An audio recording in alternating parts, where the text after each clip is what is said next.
Welcome. Thank you for joining us today. We're going to pause for a bit as we welcome everyone into the chat today.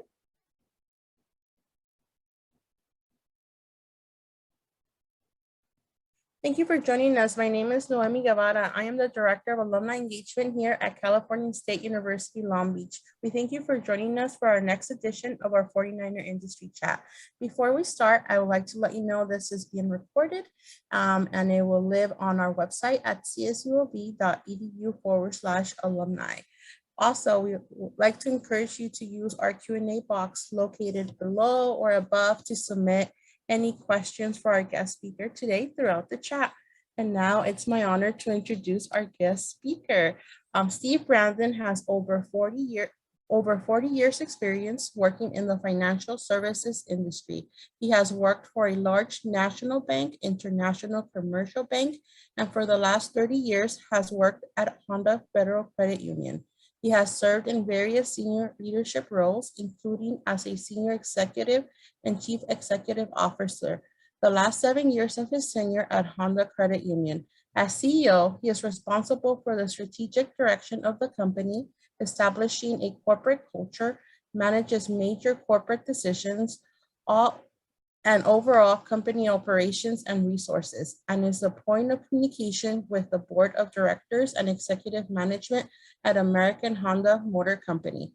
Mr. Brandon holds an undergraduate degree in accounting from Whittier College and an MBA with a concentration in finance from CSULB. Hosting today's industry chat, please welcome Mr. Steve Brandon. Thank you, Steve, so much for joining us today. Thank you, Naomi, and thank you for inviting me to be a guest speaker. Wonderful. And to kick things off, before we start, we'd like to, kind of reminisce and go back to that decision of attending Cal State Long Beach. Maybe start with your experience at Whittier College and what was that like after graduating Whittier College, and at what point you decide to come to Cal State Long Beach for your MBA, and what was that like? Yeah, I think in somewhere, I think it's in the PowerPoint.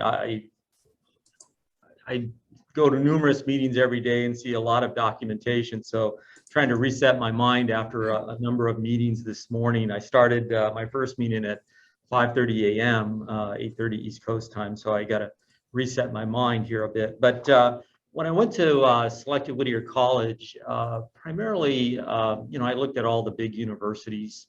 And I selected Whittier College because it was a small university, and coming from a single parent household, I just felt that that small environment would suit me better. So I did consider Long Beach State at the time.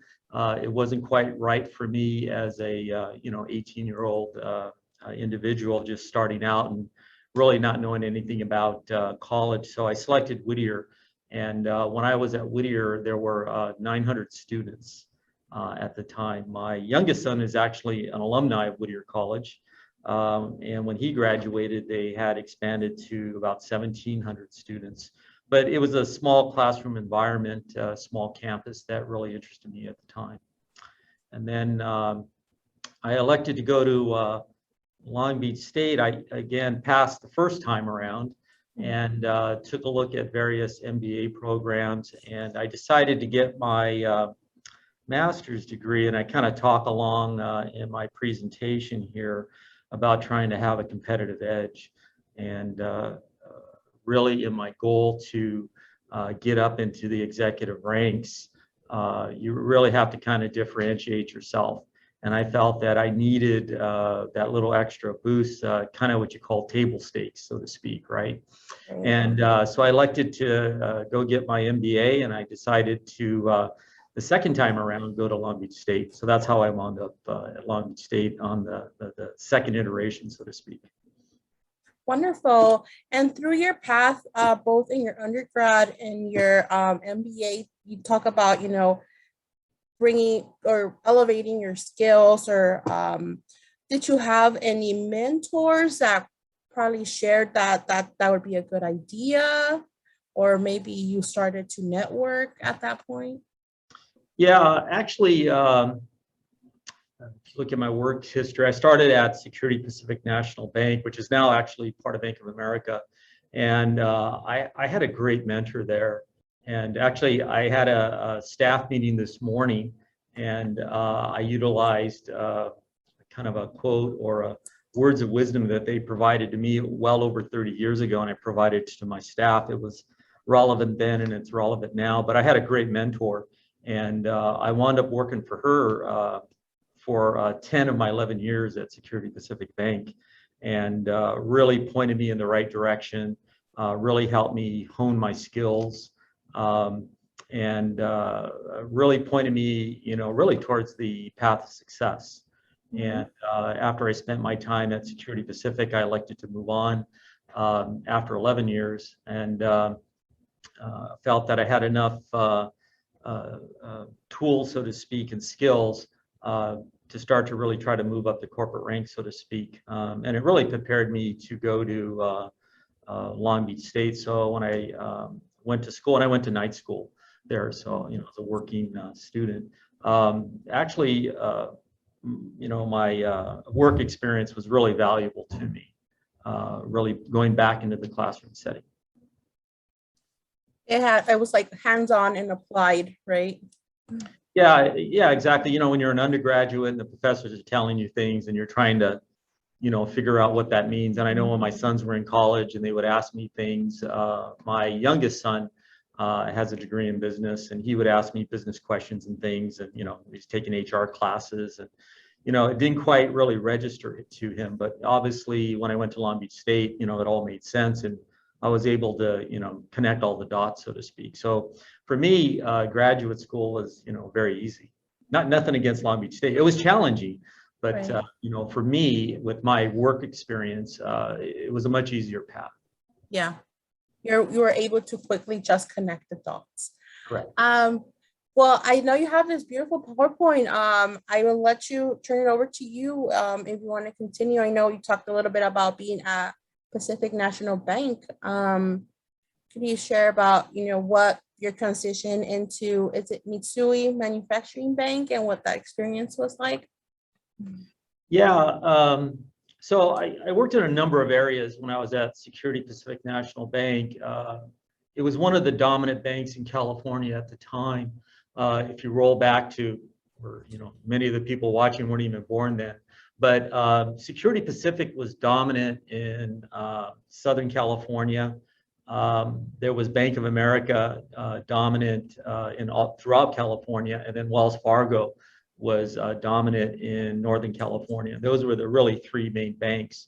And it was a great experience there. I started working for the bank holding company, and I was actually, those with accounting backgrounds, I was consolidating their international subsidiary. Well, actually, take that back. I was consolidating their domestic subsidiaries at the time, the bank holding subsidiaries. And I was also working doing the accounting for their commercial paper, their corporate debt, and also foreign exchange swap contracts where they were swapping dollars for foreign currency. So I did that for about 3 or 4 years, and then I went to work for their retail stock brokerage firm. And having no background and experience in a retail stock brokerage firm, it was a de novo startup company. So that was a tremendous amount of experience, and I followed my mentor on over there. And then I worked there for about 4 years, and then I transferred on over to their financial management and trust services division, where they were doing really cash management, asset management for high net worth individuals. So that was very interesting as well. So I did that in my last stint. Then I said, I work for the holding company, I work for the stock brokerage firm, I worked in a division, so I want to go something different. So I wound up at Mitsui primarily because of my foreign exchange experience doing swap contracts. So I worked over there in their accounting department and worked there as their controller there. So I got a lot of experience more into foreign exchange, foreign currency, and they were a very large commercial bank. So I got that experience as well. And I was over there for about 3 years. And then I just kind of fell into the Honda credit union job. Like many people, I was kind of tired of the commute and looking for something a little bit differently. And I wound up just out of lark sending in my resume. And the funny thing is when I sent in my resume, I just bought an Accord and it broke. So it was at the dealer and they called me up and they said, "Hey, we got your resume. We want to talk to you." So I said, "Okay." And they said, "Well, when do you want to meet?" They said, "Can you come today?" And I started yelling at the guy. And he's like, "Well, what's wrong?" And I said, "Oh, well, my car's at the dealer. It broke. So I can't go over there. And by the way, it's a Honda." So anyways, but nonetheless, I got the job and the rest is history. And part of it is because of my corporate experience, really in corporate finance, so to speak, in accounting, and then my international experience working for a Japanese company, obviously Mitsui Manufacturers Bank, and then that obviously helped me coming on over to a Japanese company as well. So I was kind of familiar with the culture already. So that kind of led into that. Wonderful. So 2 questions before we move on. You talked about being new to the retail stock. Did they provide training for you? And also when working with foreign currency and foreign banks, like, did you have to train yourself in other languages? No, everything was communicated in English, so we didn't Okay. have to deal with a foreign language. With respect to training, I mean, it was just all hands-on.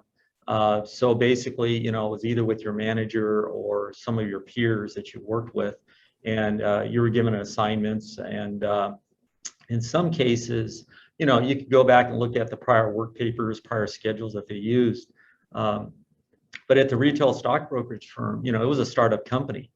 There was no documentation. There were no files. There were no file cabinets. When we walked in, it was just basically, an office floor with just walls and carpeting. And they were like, "We're going to build this company." So that's what we did. So it was truly, hands-on learning. And again, I talk a little bit about problem solving. And there was a lot of problem solving going on when I was at the stock brokerage firm. A lot of, direct learning as you went along. Wonderful. Thank you. Okay. Would you like me to move along in your slide? Yeah, and then again, the only thing I'd point out is, I am a product of a single parent household. Actually, my mom had a 10th grade education. So when I went to college, even when I was in high school, she had said, "Well, I'm light years beyond her." So when I went to college, I literally just went to my high school counselor and said, "Can you help me?" And they were terrific. They were the ones that really guided me, through the whole process, evaluate schools. And, it was terrific. So I was the first one in my family to earn a college degree. I was the first one to earn a master's degree. And then I have 3 sons. 2 of my 3 sons already have master's degrees and or advanced degrees.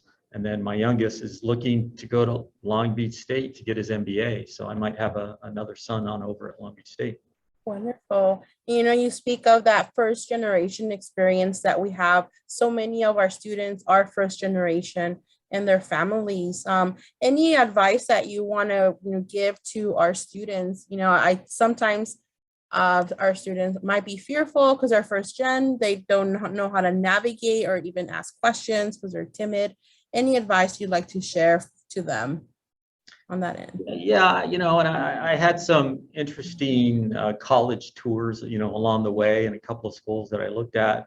I think that in anything, whether you're at work, you're first-time college student, no matter what you're doing, you have to set a goal. And I think a lot of times, rather than say, "I'm going to go climb Mount Everest," you say, "Well, let me just get up to the first plateau." But I think that you have to set achievable goals along the way. And I think more than anything else, you have to be determined.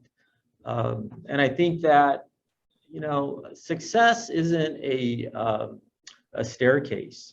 It's a series of, stops and goes. And sometimes it's 3 steps up, 2 down. Sometimes you got to go laterally instead of vertically. And it's progress nonetheless, and you can't get discouraged.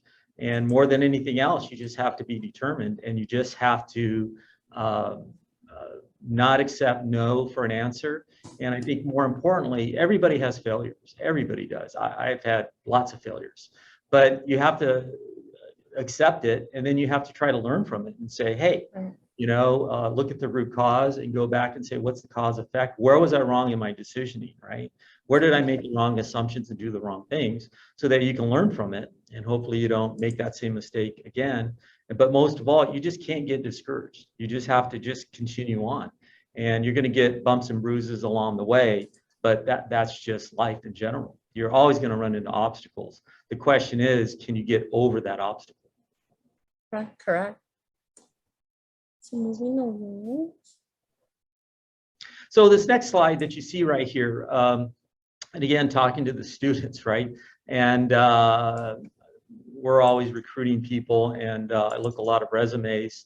In fact, I just hired a new chief financial officer and a new compliance manager. But I guess give a little bit of advice, to those watching and students, and how I look at resumes. So, whoops, we lost track of the presentation there. Oh, there you go. One more. That's the one we want. Yeah. So people can kind of understand, and like I talk about, is you need to have a competitive advantage of some type, right? It just isn't good enough anymore, talk about table stakes. Back in the day, many years ago, I think if you look probably in the 50s and 60s, maybe earlier, right? If you had a college education, your ticket was written and you were off to success. That's not the case anymore, right? It's just table stakes. That's the minimum if you want to go out and get a job nowadays and compete. But the question becomes, it's just not good enough to say, I went to college and I have a degree. And nothing against Whittier College or Long Beach State. It just doesn't cut it to say, I went to Whittier College or Long Beach State and I have a degree, right? So I'm looking for more than that. What are you going to bring to the table? And basically how I sort resumes, and this is how I do it now, other people may do it differently, but I look at the resumes really into three groups, and I always print them out and I take them at home, and I sit in my living room and kind of go through them. And really I put them into three piles, and I put it into the yeses, the nos, and then the hell no's. And what I mean by that is the yeses, they have something that interests me, right? And what I'm, again, I'm looking for a CFO. So naturally, I'm looking for somebody that has an accounting degree, maybe an MBA, and maybe somebody, maybe they're a CPA or both. So that's the table stakes. So at a minimum, that's what you have to bring to get into the yes. And then I'm looking for something special, right? Because you're going to see people that have an undergraduate degree, a graduate degree, and a CPA license. Well, great. So now I have a pile of 10 of them. So again, what's going to get your resume to the top, right? What's going to differentiate you? So again, you just can't say, I have a degree, undergraduate degree, and I have an MBA. The no's are, they're just not even close, right? I'll look at the resume and they'll have a degree in, rocket science or something like that. Well, that doesn't translate to being a CFO. So those are the no's. I'm just not going to even consider them. And then the hell no's are the ones that I see from, just, fly-by-night colleges, right? Where they go out and they pay their, whatever that money is.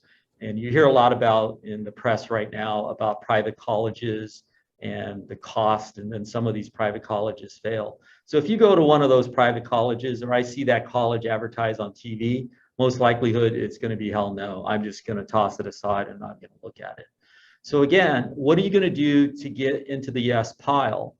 And then there's going to be a pile. And generally, I'm only going to interview probably 3 to 5 people at the most. I'm not going to interview 25 people, let's say.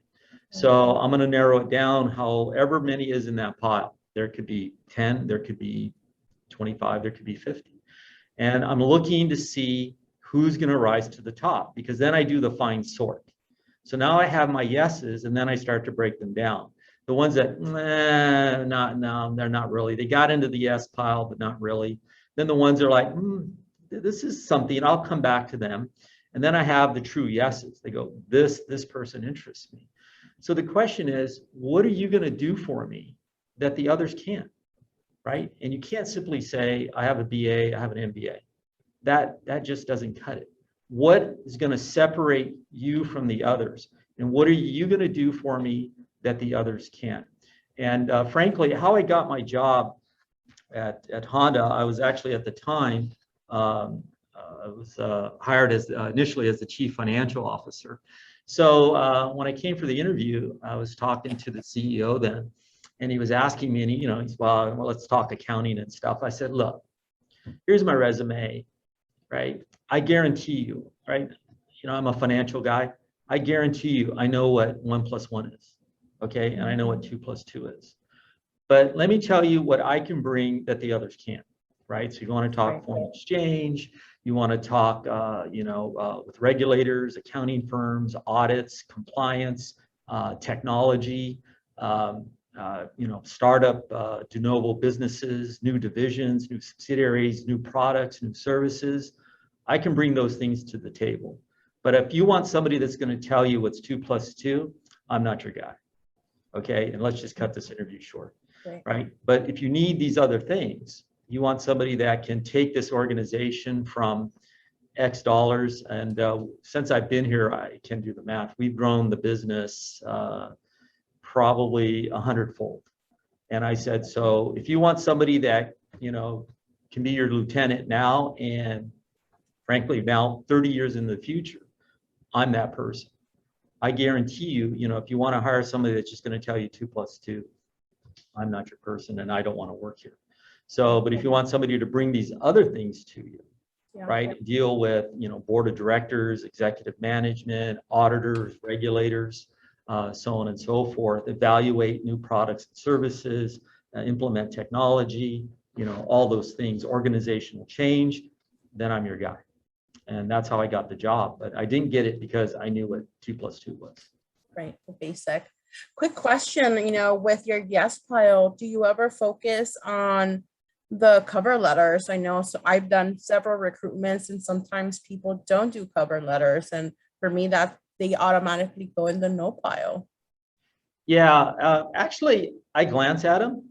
Okay. And again, I'm looking for something special, right? I see cover letters all the time. People include them, right? And they just say, again, I'm applying for the CFO job, and I know what 2 + 2 is. My cover letter that I used, I had very few jobs in my career, but my cover letter is more unique. Again, I talk about what I can bring to the table, what I can bring to the organization, outside the box, so to speak. And again, it talks to, my other types of skills, whether it's analytical skills, technical skills, ability to interface with executive management, managers, so on and so forth. Kind of like right here where we talk about what gets you into the yes stack, right? Right. So don't give me just a generic cover letter, because if I start reading a generic cover letter, trust me, I'm just tossing it aside. But if you tell me something about yourself that makes you unique, right? Like my case, I came from a single parent. My mom, didn't have a lot of money. So I paid my way through college. So that was on my cover letter. I was a product of a single household, and I paid, I figured out how to pay for my private school education, and that's how it got me into Security Pacific, into my interview. So what are you going to bring, right? That's going to make you unique. My youngest son, he played college soccer. So I watched him, balancing his time between his demands of athletics and training and games and going to school, right? And, he had to balance that all the time, and the school did a great job of helping him keep that in balance. Do you work at your family business, right? Do you help them out? Do you do marketing for them? Do you operations? Do you keep their books? Do you speak multiple languages? We have some people actually on our staff here. They speak 3 and 4 languages. Some of them speak Japanese, so it helps us out. Do you play a musical instrument? Do you play in a band, right? Are you a master at Microsoft Office? I have 0 technical skills, so I rely upon a lot of people. So actually, we just hired an individual that is a budget analyst for us. and she's amazing in Microsoft. And as a financial institution, we do a lot of projections on a lot of numbers. She's amazing. She's the best I've ever seen with anybody in Excel. That's one of the reasons why we hired her. She was so good at it. She was, they take tests and stuff like that. She was just testing off the charts. So again, what makes you special? But don't tell me that you went to college, you have a BA, and you have a master's. I'm not interested in that. I got a stack of 50 people that are telling me that. Tell me something that makes you unique, and what are you going to do for me that the others can't? And that's the reason why I hired the CFO that we have. In his cover letter and his resume, he pointed out in the interview, he pointed out things that he can bring, to us as an organization. And what was particular about his background. And I was like, bingo. He did debt securitization, which we're big into. So I was like, this is what I'm looking for. And he had that particular skill set, and he made sure he pointed that out to us. And he knew, as a financial institution, and we're in the mortgage lending business big time, quite a bit. So that helps us a lot. So again, what are you going to do that the others cannot do for me? Are there skills that you think people should really consider honing in on, whether it's accounting or banking or the finance world, that you think, hey, if you don't know about these now, look into them, so that you could beef up your resume once you get. Well, yeah, and I think one of the things that I look for is I'm looking for well-rounded individuals. I don't need a wall daisy, right? Somebody that's just coming in. My staff hates it. So whenever they go to conferences, and particularly our new staff, I pull the new staff members aside and I say, so you're going to go to this pre-COVID, right? So you're going to go to this conference. They go, yeah. I said, all right, your job is to go to this conference and bring me back 10 to 12 business cards. And they're like, what? Yeah, go meet people and talk to them and bring back 10 to 12 business cards. So I want you to go out. I don't want you to go to the conference and just sit there, right? Go to the session and go to your hotel room, right? I want you to go out and meet people and go talk to them. That's your job. And it just drives them crazy. But that's an important thing. And I think I'm looking for, we're looking for well-rounded individuals. And frankly, we hire for fit and we train for skill. Okay? Because if you don't fit, part of this humble, hungry, and smart. If you don't fit with us in an organization, it doesn't matter how smart you are. It's irrelevant.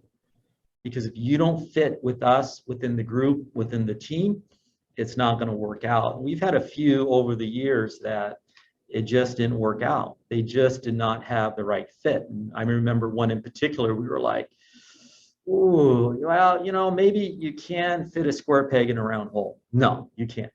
So you either fit or you don't. We can train you for skill, right? We can train you finance, accounting, economics, systems, Excel, Word.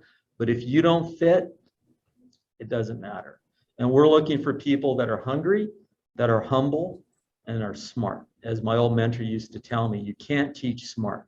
You're either smart or you're not. But it's very important to be humble. I don't need somebody walking around, thinking that they're, better than somebody else just because they went to a certain school or they have a certain education or, it's in a certain field. That's irrelevant to me. I'm looking for people that are humble and that are hungry, that they're going to want to advance, be on a team, and want to work hard. We had one individual that we were working on our budget. We were actually behind schedule. And I went to one individual, and this was a Friday afternoon, and we just didn't make the progress we needed to make on our budget. And I said, hey, we got to work Saturday and probably Sunday. And this person's response was, what time do you want me here? And then the other person said, well, I got plans, so I don't know if I can make it. I'm like, I'm the CEO, right? I'm coming in to work on this budget because it's not good when the CEO walks into the budget meeting without a budget. It usually doesn't go well. So he was like, well, and I said, you know what? I got my humble, hungry, and smart person over here. I'll work with them. And then about 45 minutes later, they walked up to me and they said, well, I kind of thought about it. And, I made some change. No, you know what? The boat already set sail. You don't think I have personal obligations? You don't think I have things to do? I get it. It's Friday. It's 1 o'clock, but we got to get this done. Right. So It's we're at also DEFCON 1. it's also being part of the team. Like we're all in this together. Right. So let's get it done, Exactly. So, we all rallied together. The other accounting people came in and I said, you know what? We don't need you. Right. And frankly, they kind of selected out and they realized that that's not the type of individual we're looking for. I get it. We all have plans, but we all dropped it because there was a business need to get our budget done. It was critically important to us. So we all rearranged things. But, if you don't want to do that, that's fine. I'll just move on to the next individual that's humble, hungry, and smart. It wasn't them. Right. All right. This is a great slide. I often think of our career development center where they say that so many of our recruiters like our Long Beach students because they're humble compared to the private schools, but also that hunger, that they want to learn and they're willing to get their hands dirty and really start at the bottom and move up the ranks, in any opportunity they get. Yeah, and it's interesting. I've worked, had the opportunity to work with some Whittier College graduates, alumni like me. I've come across a lot of Long Beach State graduates. My middle son, his fiance, like I said, is a graduate of Long Beach State. She's terrific. And honestly, there's one private school I won't name, but I won't hire them. I see their resume, or one of my managers come and say, hey, I'm interested in this individual, and I'm like, we're not going there. I Right. just had bad experiences over the years, from this one particular school, and I'm just like, I'm not going to bring those type of people into our organization. So it's very important to be humble, and I think also what I like about Honda, it's a humble company. So there's no executive parking. There's no executive dining room. We're all one team. Well, if you're late to work, you're hiking in from the North 40 in the end of the parking lot, and we all go into the same cafeteria. It's a very humble organization. In fact, when you look at our phone directory, there are no titles. You don't know who you're talking to. You could be talking to an assistant manager. You could be talking to an executive manager. You don't know, because Honda doesn't display titles. To them, that's not important. You're just part of the team. That's what's important. And what you bring to the table and your work as well. That is correct. So again, but we're very interested in fit. We can train for skill. And again, your interpersonal skills are very important here. And if you look at the definition, came from my old mentor, right? And this is what I had told when I interviewed for the job here, right? You have to have the ability, right, to move seamlessly across the organization, right? Work with all kinds of different levels of management, departments, and personalities by utilizing varied skills, right? So, and as the CEO, and if you go to the next slide, I'll show you what I'm talking about here, right? So humble, hungry, and smart. So in the course of my day, right, I'm dealing with our board of directors. I'm dealing with executive management from Honda. In fact, I was talking to an executive manager this morning at Honda about a project we're working on. I have my management team leaders, my executive management team. I'm talking to our finance and accounting staff. I was talking about with our CFO this morning about our cash management, our cash position. We were investing in some securities. I deal with the technical staff, right? You know how fun it is to deal with technical staff, right? No offense, but they're an interesting group to deal with. I deal with our compliance staff, right? They're all about regulations and rules. They're very rigid, right? I deal with our lending staff, right? They want to lend, no matter what. Our branch services staff that, face our customers. They're all about service. And then there's the auditors and regulators that come in and that audit us. And as most financial institutions, we're heavily regulated. So when the auditors and examiners come in, right, they're very serious and they want to look at all the books and records and transactions. And then at the end of the day, I got to deal with my crazy marketing staff, right? Because every day is a party to them. Every day is a good time. So I deal with the whole gambit of individuals and personalities. Technical staff are very serious and they just want to program like crazy. My, finance staff, accounting staff, they're all about everything has to balance, right? debits always equal credits, and it has to total and cross-put.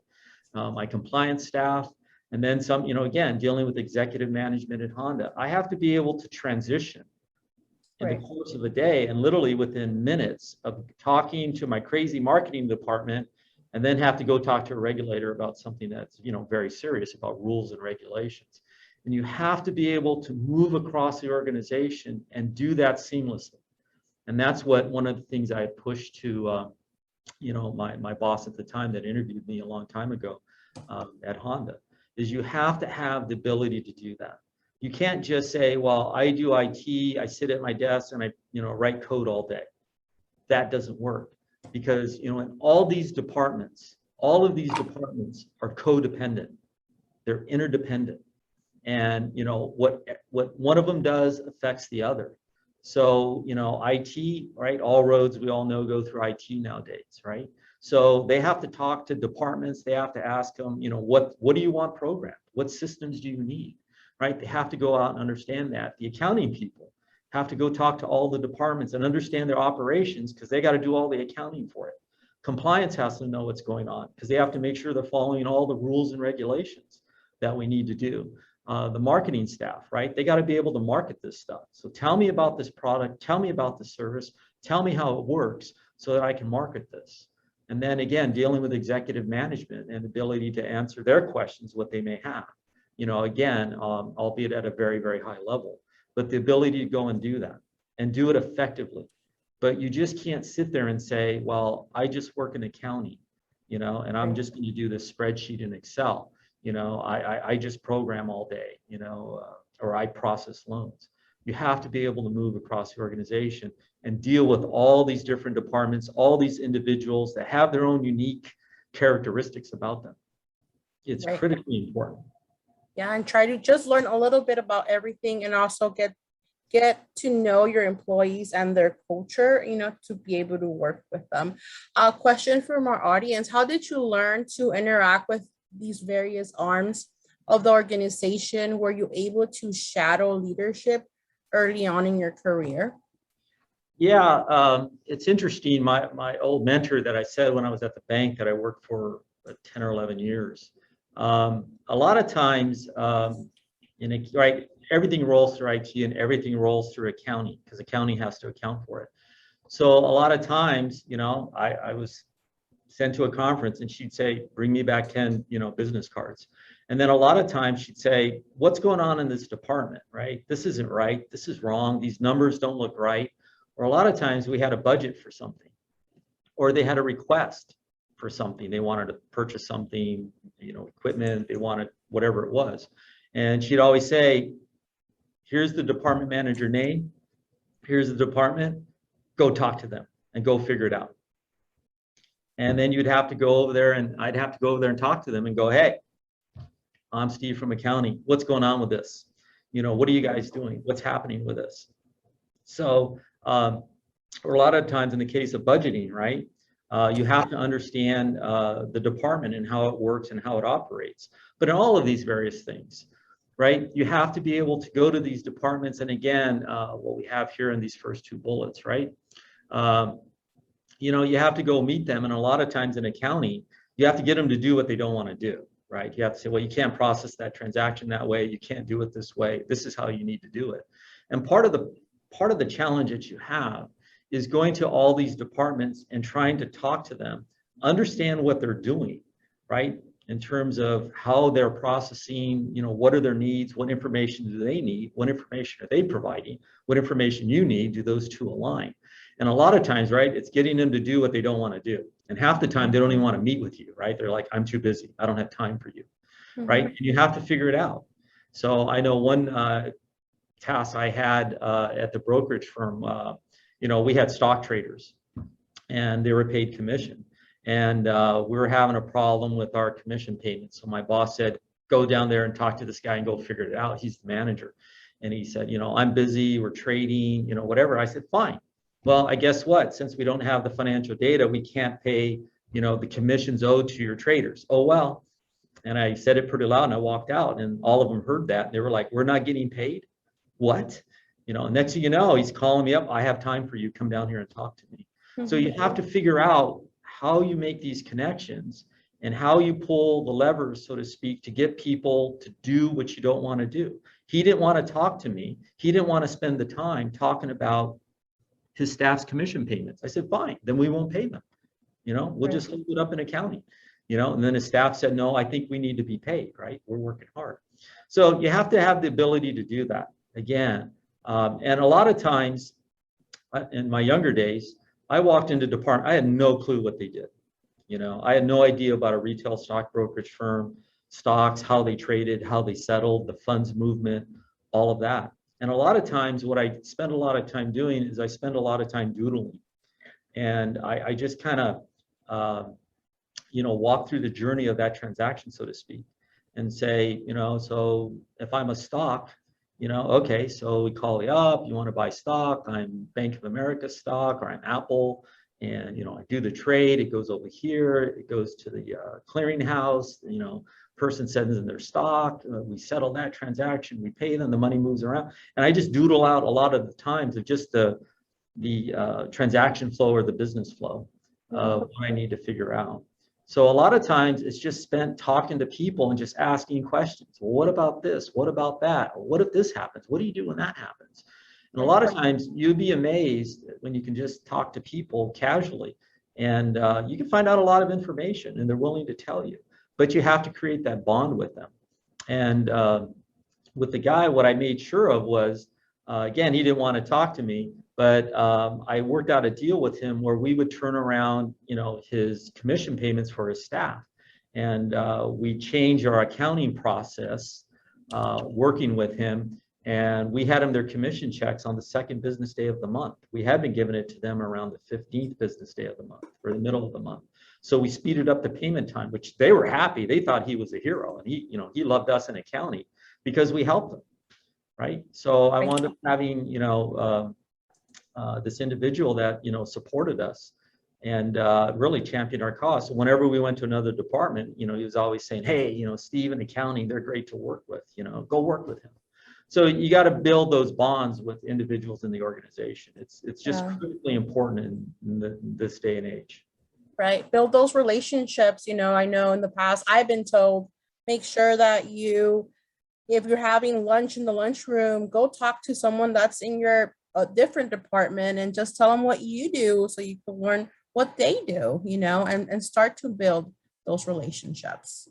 Right. And, I don't have any specific tasks that I do every day, right? I don't have any set assignment. So I have a lot of time. So I spend a lot of my time talking to my staff. You'd be amazed, right? MBWA, right? Management by walking around, by talking to people. You can find out all kinds of stuff. Just talking to people and saying, hey, how's it going? And most of the time, that's my leading question. And the staff, the ones that work for me a long time, they know that when I go talk to people, I'm generally there for a specific reason. I'm there to talk to them because I'm trying to find something out. I may have heard something. Maybe I saw something in a report, something isn't quite right or it's off. But generally, when I go talk to people, I'm just not talking to them to say, hey, how's the weather today? I have a specific reason why I'm talking to them. I have a specific objective, no matter who I talk to. It drives my wife crazy because even when I'm like in the airport, right, I'm talking to, the baggage claim people, whoever may be in the airport, wherever we go, I have a reason to talk to people to find out stuff and really make a relationship with them. And you'll be amazed just by talking to people what you can find out. Right. And you can't do that being a wall daisy. You can't do that going to a conference, right? Just standing there or sitting in the back. And one of the things in my staff meetings, again, pre-COVID, we'd sometimes have what we call a town hall, and we'd be in a big conference room in Honda. And I always had, they would always put in enough chairs, but I'd have my admins block off the last 3 rows so nobody could sit in the back row. I just hate that, right? What does that say about you that, you go to, a meeting with one of the executives and you're sitting in the very, very back row? And what I do is that if people try to do that, I will call on them the entire meeting. That's their penalty for sitting in the back. If you want to sit in the back and hide and not participate, that's not humble, hungry, and smart. So I would just ask them questions the entire meeting. I won't ask anybody else. That's their penalty for sitting in the back. So now when I have meetings, everybody's crowded in the front because they know what I'm going to do to them. It's just not acceptable. You can't do that. Anyways, so in terms of skill sets, right? So you have to have the ability to press the flesh, and you have the ability to walk up to somebody and say, "Hey, I'm Steve. You know, who are you? What do you do? Right? Where do you work? You know, how do you like that?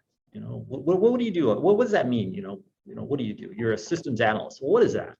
Right? And then get to it, form a relationship with them and say, hey, do you have a business card? You know, let me trade, business cards with you. The other thing, and I think this is critically important, I learned this from my mentor many years ago, right? The ability to write, right? And my old mentor used to tell me, right? The power of the written word.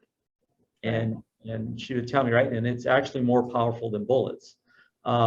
Your ability to write is critically important. Texting is not writing, okay? You have to have the ability to write a business case, okay?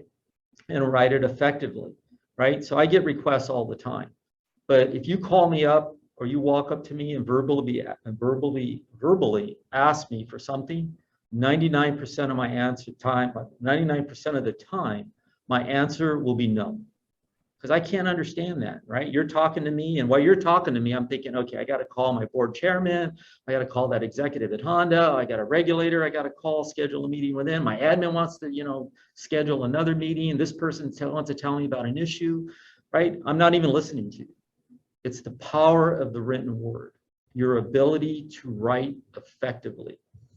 And in the Honda world, they like it on one page. They don't care about the size of the font.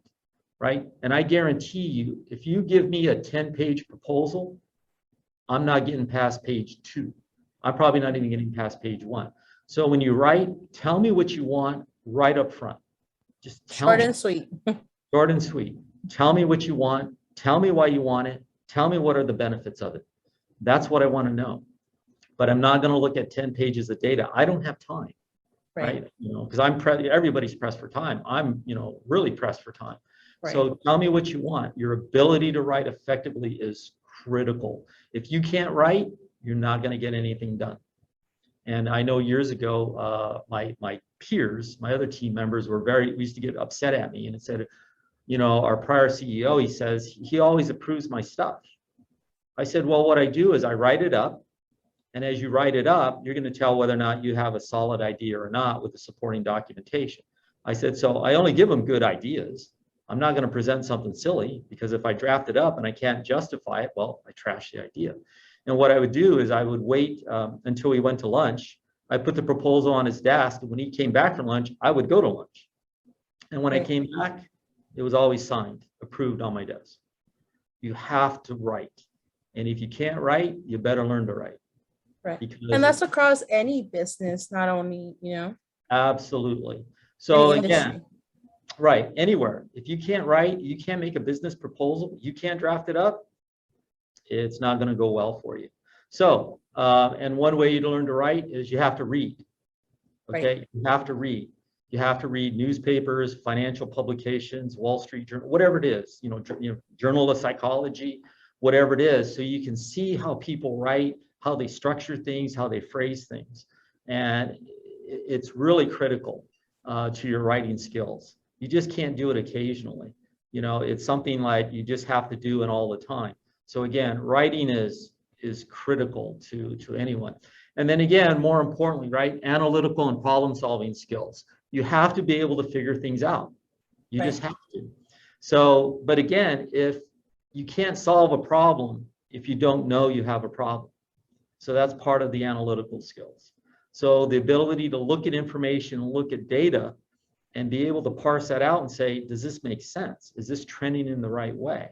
Or is there a problem that's underlying here? And you have to dig deeper into it. And I give you a couple examples. So back in the day, and again, I'm aging myself, right? So when ATM machines came out, right? Back in the day, and again, I'm aging myself. There were no ATMs before. They never existed. So somebody had to figure out, I was one of them, I was working at the bank at the time, Security Pacific, how to balance an ATM. Because ATMs have sometimes up to, depending on the size of the ATM, they can have $1 million in cash in them. And somebody has to count the cash. And every day, right, people are withdrawing cash. So how do you figure out how to balance an ATM? Well, they didn't exist before. So we had to go figure it out. Let's see, we got to go. Let's see, Because I know we're over time, oh, Steve, but I know you have a couple more slides to go okay, through. we can go. So Okay. it's very important, analytical and problem solving skills Right. to do that. Again, deadlines on your projects, Tuesday. Don't deliver it to me on Wednesday when you told me Tuesday. Again, leadership, you have to demonstrate you're a leader. You know, sometimes you got to use a velvet hammer. You got to influence people. And I do have a leadership thing here I think is important as well. If you go to the next slide, I think. We talked about the competitive advantage, power of written word, leadership abilities. We'll have to skip my stapler story there. And oh, I thought they put it in here. Oh, here we go. If you go to go back one slide. Okay. That's not the one. Let's see, leadership. Go forward. Go forward a slide. Go forward a slide. Go one more. Oh, it didn't get put in there, I guess. So in terms of your leadership skill, right, it's very important, right? One size doesn't fit all, right? One size doesn't fit all. Just like I have a variety of people that I manage, you have to use a variety of leadership skills. Sometimes you have to be directive. You're just going to give orders. You have to be visionary. You have to be affiliative, you know, hey, let's work on this. You have to be a participative, pace setting, and a coach, no matter what it is. But you have to adjust your leadership style to the situation and to the individuals that you're leading or interacting with at the time. It's very important. One size of leadership does not fit all. And generally, the leaders that use one size, they're not leaders very long. Yeah, that's true. That's a great analogy. I know I have one question from the audience, or I have two. What's the most important skill a student should cultivate while they're a current student right now? And then if you could give us your final thoughts. Yeah, I think the most important skill is, again, interpersonal skills and making as many connections as you can and interact with people and chat them up. And the ability to, you know, when I was a student and a graduate student, I was on the campus and I saw undergraduate students. What do you see? Everybody over there, there's a little pod here, a little pod there, and one person standing by themselves, doing nothing. Interact with them. You'd be amazed what you can find out dealing with different people, right? And in college campuses, right? They're a melting pot. There's all kinds of people, all kinds of different backgrounds, all kinds of cultures. Go talk to them. Spend your time talking to people. You'd be amazed what you find out. And you'd be amazed how people think. And it's very, very insightful to you. Because, like I said, one CFO I hired, I said, he had a different personality than mine. It was a complete opposite. I said, I don't need another me. I don't need 100 me's. I need people that bring a different perspective and a different train of thought that I have. It's critically important to your ability to view the entire world, the business world, the landscape that you deal with, and be able to manage in this, you know, global, you know, society that we live in. And it teaches you to think differently. Definitely. You know, someone that won't be a yes person either. Correct. You know, and my background's accounting and finance, so I think about numbers all the time. But I'm interested in, I'd love to talk to my marketing people because they're crazy and they say things and talk about things and bring a perspective to me I would have never, ever thought about with an accounting background. It's very important. So spend your time walking up to people every moment you have and talking to them. Wonderful. So thank you so much. This has been a great chat. Thank you for, you know, walking us through that thought process from the classroom to the boardroom. Congratulations on a very successful career. And we thank you for sharing your experience with our students and our alumni. If anyone is interested in connecting with you, are you active on LinkedIn where they could request to network with you? Yeah, I'm on LinkedIn, so that's all social media stuff. So if they send me a link, you know, I'll certainly, if I see Long Beach State, I'll definitely accept it. So feel free to do that. part of why I'm doing this now, and I was part of the mentoring program. I'm not doing it the last couple of years because I've just been too busy, but it's part of my way of giving back. I had many people help me get to college, finish college, and be successful in my career. So it's part of my way of being able to give back. Wonderful. Well, we're very thankful for your time. And again, if you'd like to connect with Steve, please look him up on LinkedIn. We thank you for joining us today. And please feel free to follow us on social media to learn about future chats like this. And you could also visit our website. Thank you so much and have a great day. All right.